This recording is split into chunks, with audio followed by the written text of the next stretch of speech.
I'd like to introduce our Acting Vice President for Community Engagement, Steve Flood. Thank you, Liz, and welcome everybody this morning. It's time to hear from our robust panel of local entrepreneurs.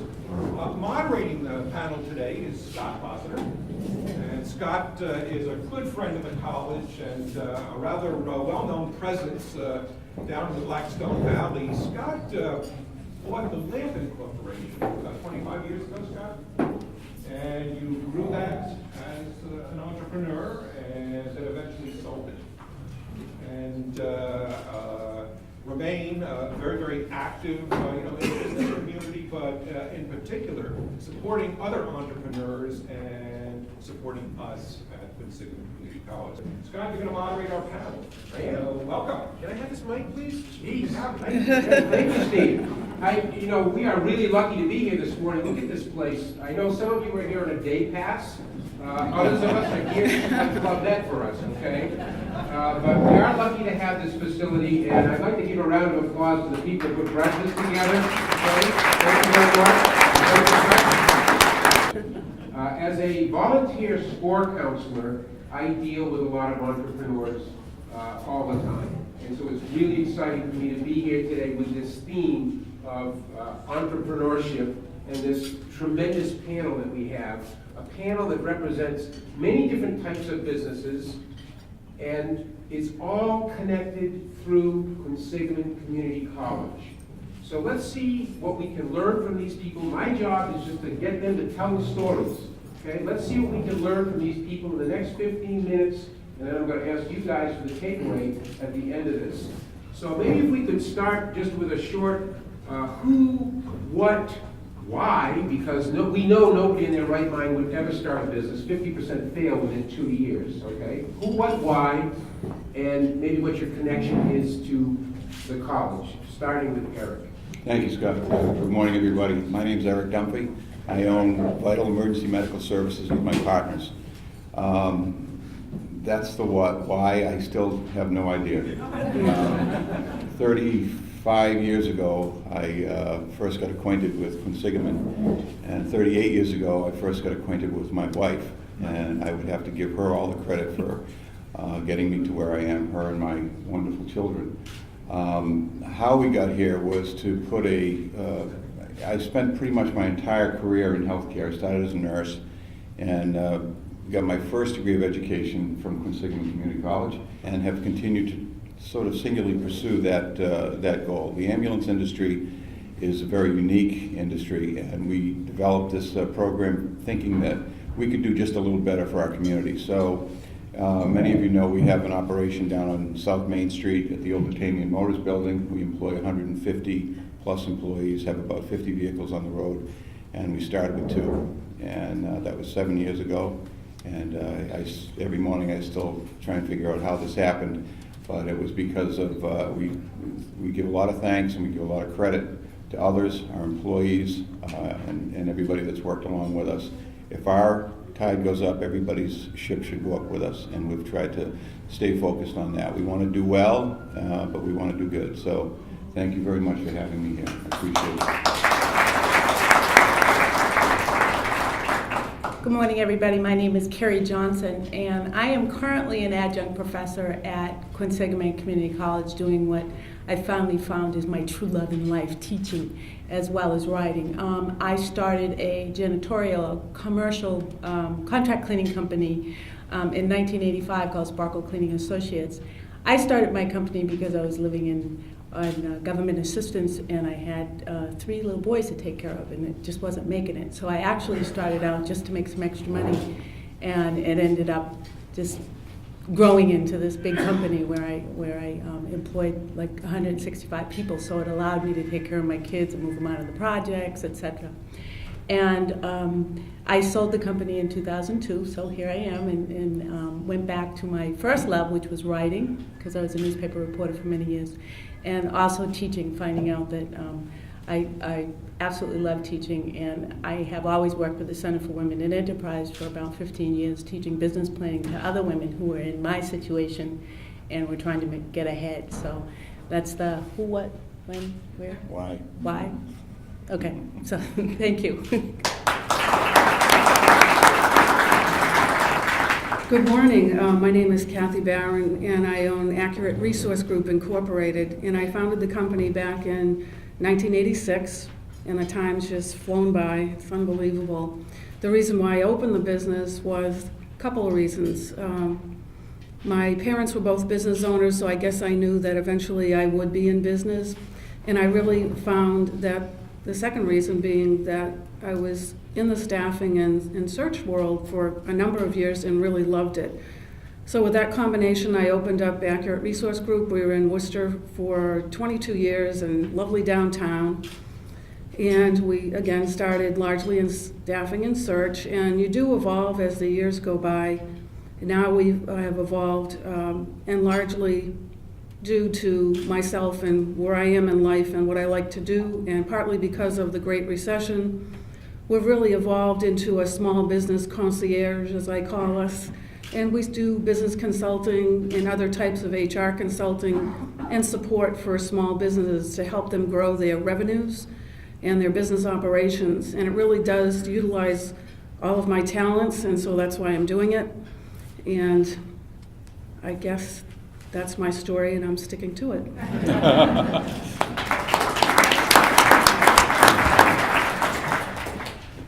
Good morning, I'm Ron Josephson. I own Apogee Power Sources and Power Guide Marketing. My involvement with Quincy started as a student, got involved as adjunct faculty. I've been involved in the advisory committee for the technology program. I'm now on the foundation and the board of trustees and having a wonderful time being involved. It's a great school, and there's nothing that we can't do with everyone here in the audience behind us. But I got involved originally as a student, graduated, went to work for Raytheon, eventually the digital equipment, and Digital wanted me to work on a program that I felt was going to fail, and unfortunately for Digital, I was right. It was the start of their downfall. And I eventually started my own company, Power Guide, first in 1997 as a manufacturer's rep firm selling power supplies to the electronics industry. But then I found that some of the products my customers needed were not available. And the big companies didn't want to build it for them. So we started Apogee Power Sources. So I now have a design team in Taipei, and we then manufacture the product in Shenzhen, China. And the main product that we come out of there with powers the front end of the internet for all the companies like Verizon, AT&T, Pac-Bell. So anytime you use the internet, you can think of us. Why I did it? Probably a little bit of insanity, but I've had a great time doing it. So that's it. Well, Kathy's already given me the finger. Sorry. It was only Second this before one. Kathy. Okay. I neglected to say anything about my involvement with Quincy Community College, and I can tell you that I've been a very big supporter, I'll admit, to the early 80s, although it was maybe a little bit longer than that, and been on very many advisory boards, helping and giving input on programs and where the business community had their needs so that Quincy could help develop programs that would address those needs. And I firmly believe in giving back, and Quincy is just a fantastic place, and we'll continue to do that going forward as well. So thank you for having me here today. Thanks, Kathy. So you guys look all relaxed up there. This is going to be really, really easy to do, okay? Maybe you want to talk about, and we've hinted at some of them, okay, the globalization, the changes in healthcare. Maybe you want to talk about major challenges from how they've changed from the startup phase, the challenges that you had at the startup phase. It might have been capital, it might have been equipment, whatever it was, the kind of challenges that you're facing today. I happen to have breakfast next to Eric, and he can't be more than 12 inches from his phone so that he can monitor where his ambulances are at all times and how fast they're driving. So maybe you want to talk a little bit about some of the challenges. Maybe we could start with Kathy since we ended. Okay. I guess the biggest challenge when I started, because we were in staffing and search, was just finding people to work for us in terms of going out and doing the temporary assignments.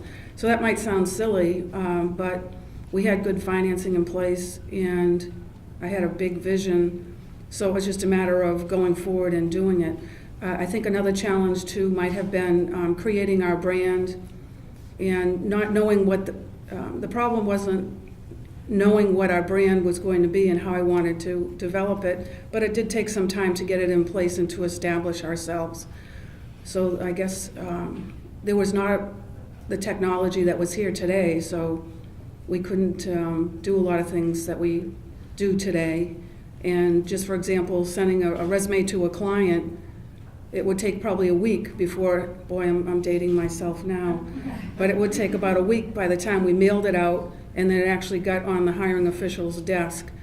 And when fax machine came, it was great, and technology is just wonderful. But those are some challenges that we faced. Carrie, brand awareness. Biggest challenge when I started my business was funding. I did not start a cleaning company because I love cleaning. I started a cleaning company because it didn't cost any money. And everything I needed I had under my sink or in the closet, a vacuum cleaner in the closet.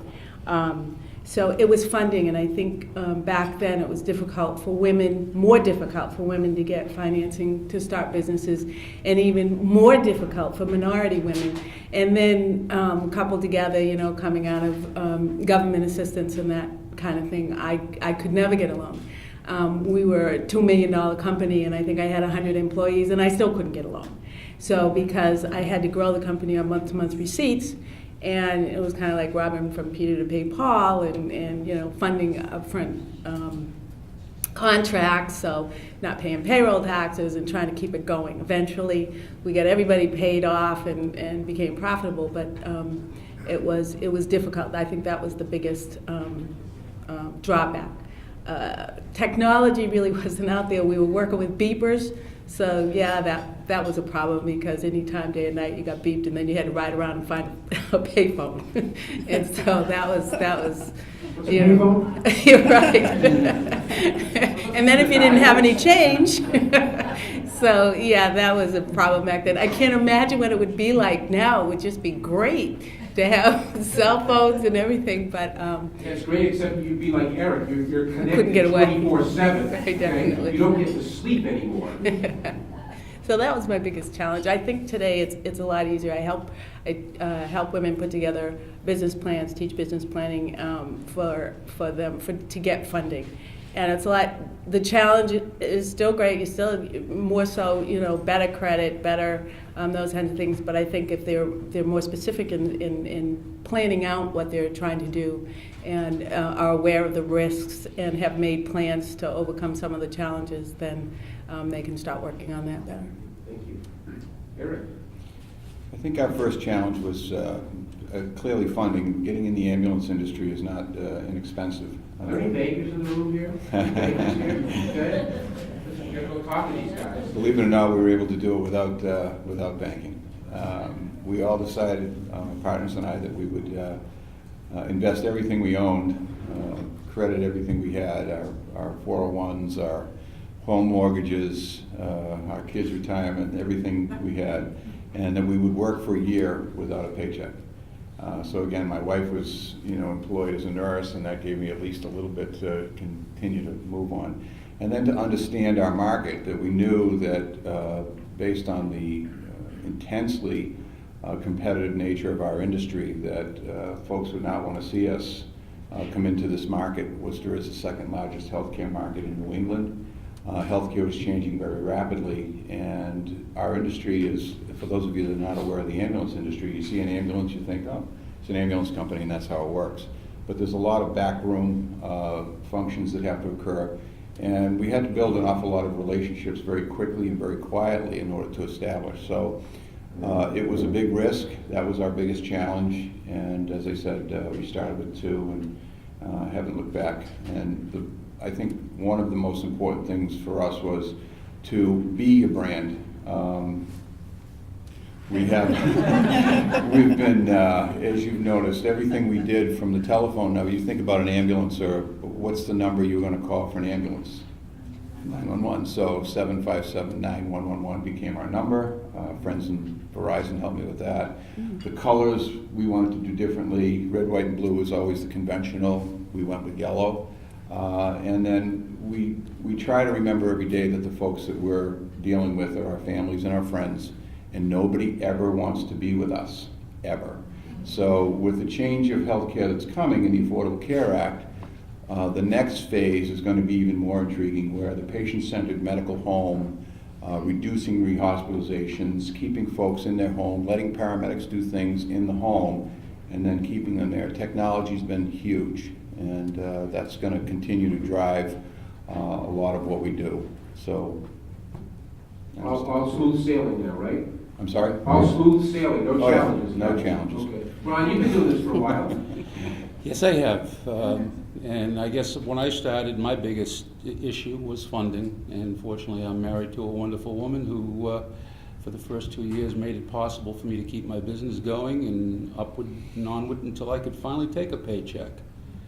And technology has been a boon, from going from fax machines to email. And then I guess the biggest challenges initially were entering into China for the first time and experiencing that it really is quite different than what most Americans think, and actually been treated very well over there, and it's been quite an experience. As we move forward, there's still a great deal of excitement every morning getting out of bed and seeing the new products develop, because our products are in everything from the internet to probably some of the equipment that Eric uses. So we're having a good time and just enjoying life. This is a guy who started out at a company called Digital Equipment Corporation. Remember them? So when we do these SCORE seminars, we have these young people that are ready to start up businesses sitting in the room, and I frequently will say to them, okay, so how many people think the recession is over? And I don't really see that many hands go up. So I'm wondering if we have because the government tells us the recession, not only is it over, but it's been over for quite a while. But I'm wondering if there are some lingering psychological effects or whatever, okay? What have we learned? What's the takeaway from this great recession, and how are we dealing with the effects of that today? How has it changed the way you do business? All right. Well, the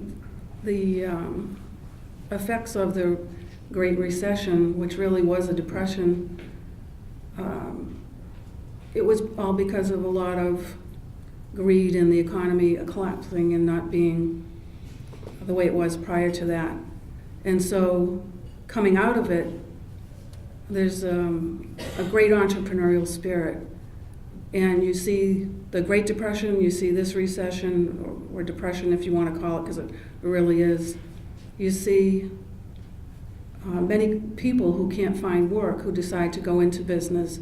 In the Great Depression, those folks became the butcher, the baker, the candlestick maker. They couldn't wait to find a job and to put food on the table. So now, coming out of it, and even going through it, there's always opportunity. And for us, it's been an opportunity to kind of flip our services and go from placing people in jobs when there were jobs to helping people get reemployed when the recession was here.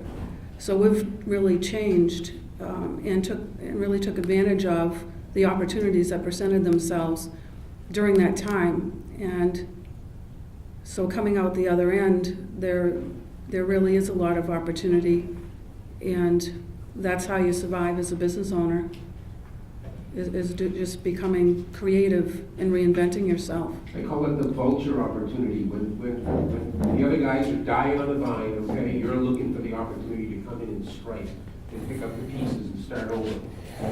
I don't know that the rest of you think about that as a vulture opportunity, but talk about some things that have happened to your business because of this recession. Are you speaking to me still? No. You had your turn, Kathy. Oh, I was just told we have 3 minutes left. Okay? Eric. So clearly, again, going back to the competitive nature of the business and the fact that we were dealing in both the private sector and the municipal side of the house. I remember many cities and towns have their own ambulance services as well. So for us, we understood that there would be not a lot of buy-in for us starting our company. On the side of clearly in technology and the change of healthcare, we understand that the fee-for-service world in healthcare is rapidly coming to an end, that the Affordable Care Act is going to change how we do business, and to be in front of that is key. We've been very, very fortunate to become vendors for our world-class academic health science center, UMass Medical School, and UMass Memorial Healthcare, which I hope everyone will support. We need them. Our first ACO in the area, which is a accountable care organization of Reliant Healthcare, Reliant Medical Group, chose us as their vendor to help them navigate capitated rates and global payments and dual eligibles and all of this new world order stuff that's happening in healthcare. And I've studied it real hard over the last 30 years because when I started, it was $12 to do an ambulance call. Well, those numbers have changed a lot, but there is a high risk to it as well. So if we can navigate how to work with the healthcare providers in the area, and we do, a majority of the nursing facilities and hospitals and health plans use our services, and we're always trying to find ways to help them save, keep that client from moving into the hospital, which sounds counterintuitive. But if we're able to do that, then it grows our model because we are trying to help look for savings. And we do this with every institution that we work with. So that's what we do. Great, thank you. Now, Carrie's smart enough to sell her business before the Great Recession, okay? So she's the smartest one up here. Ron, you want to weigh in the last 60 seconds here? Sure. When the recession hit, probably 40% of the companies that we sold to in New England went out of business. So that was really painful. But we've had such good product that we've been able to move into other areas and maintain the business. We now have customers like people like Oracle, for example, that we sell to. So it's been interesting. But the recession is not over. You heard it right there, okay? All right, so what are the takeaways here this morning, okay? What do we got for takeaways? We've got brand awareness, right? You've got to have brand awareness. Come on, give me some other takeaways. Kevin, come on. Susan. It's awesome graduates from the city. Awesome, all awesome graduates from the city. If you're not graduate, you're affiliated. There's never a more opportune time to start business than now. Right? We can start businesses even when the economy is bad. Okay? You got to be passionate about what you want to do. How about the spouse thing? Oh yeah. Okay. Look at I'm getting the finger over here now. Okay. Any other big Ted? Another takeaway. Just there's always a component. It sounds like of risk and sacrifice, and not to mention passion. I think those are three key elements that I hear over and over again. I heard from the panel as well. Yep. Right, and it's constant change, okay? You can never be complacent. I want to thank this panel. This is awesome for me to be here this morning. Thank you to the Community College for doing this. I want to thank you, Scott, and thank you, panel. Another takeaway for all of you this morning, before we break up today, is that QCC has a variety of ways in which we support entrepreneurs. Part of that is through our curriculum. Any major at QCC can lead to a job creation. But we also have an entrepreneurship and small business development certificate within our business programs that you might want to take a look at. And then I would be remiss if I didn't mention our Training and Education Center, which works with business and industry to develop customized training solutions for your company, tailored to your particular company needs and help you grow. So thank you, and Liz, what's next? Thank you, Steve, Scott, panelists. We are wrapping it up now, and I wanted to just thank a few people who have been instrumental in helping shape the panel. Kathy Wrench, there are several deans here, Kathy Wrench, Leslie Horton, Chip Ates, and Jane June, as well as Maureen Jacoby. Jeannie Hebert from the Blackstone Valley Chamber of Commerce, thank you all for helping put together this fabulous panel. I also wanted to acknowledge several people from our advisory groups who are in the audience today. Kathy Barron, of course, Ted Bauer, I believe, from MassMeth, Chip Dufo, the guys are going, from Cisco Foods, Gina, I think it's Yadarola, Health and Motion, Robert Reedy from St. Vincent, John Reed from the Worcester Public Schools, and Mark Waxler from the Waxler Hospitality Group. Thank you so much. And without further ado, I'd like to introduce the president of the QCC Foundation, Larry Morrison, and Sue Mailman, who is the chair of our RISE campaign. Thank you.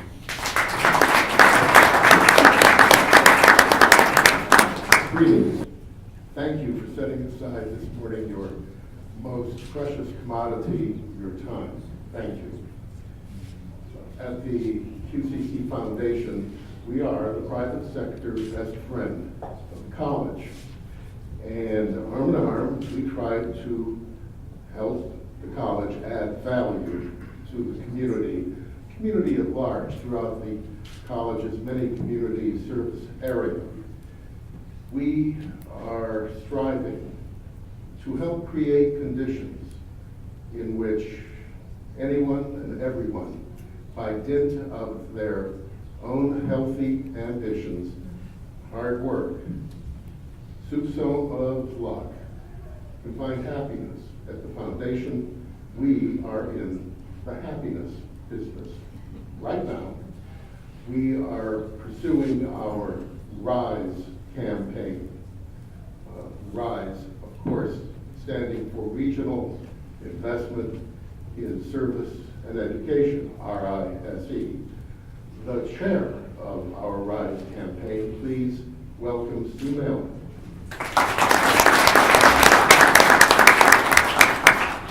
So in the, what did you say, the happiness business? And also, gang, in the raising money for the equipment that's gonna be in these awesome buildings downtown and on the campus. And we've been out and about to a lot of companies, to the foundations. We are started and even better than started, and we're getting awesome, we're getting an awesome welcome, I think, Gail. What do you think? And it has been a team effort by the foundation members, and Larry's been there all along the way as well as lots of other folks. And so thank you for your support. This is so important, that whole middle skills job. I'm in the electrical contracting business, and that's certainly important stuff. And technical skill is what we're all about as well, too. And great panel. So thanks.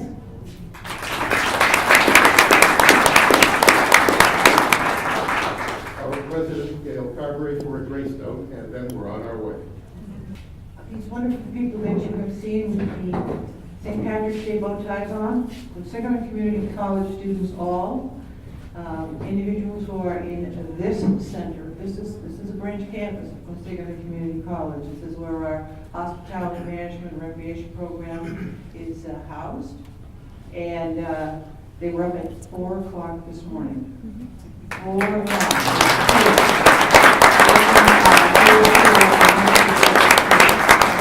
Thanks to the students and to the faculty and the coordinator of the program, Pat Hutchinson.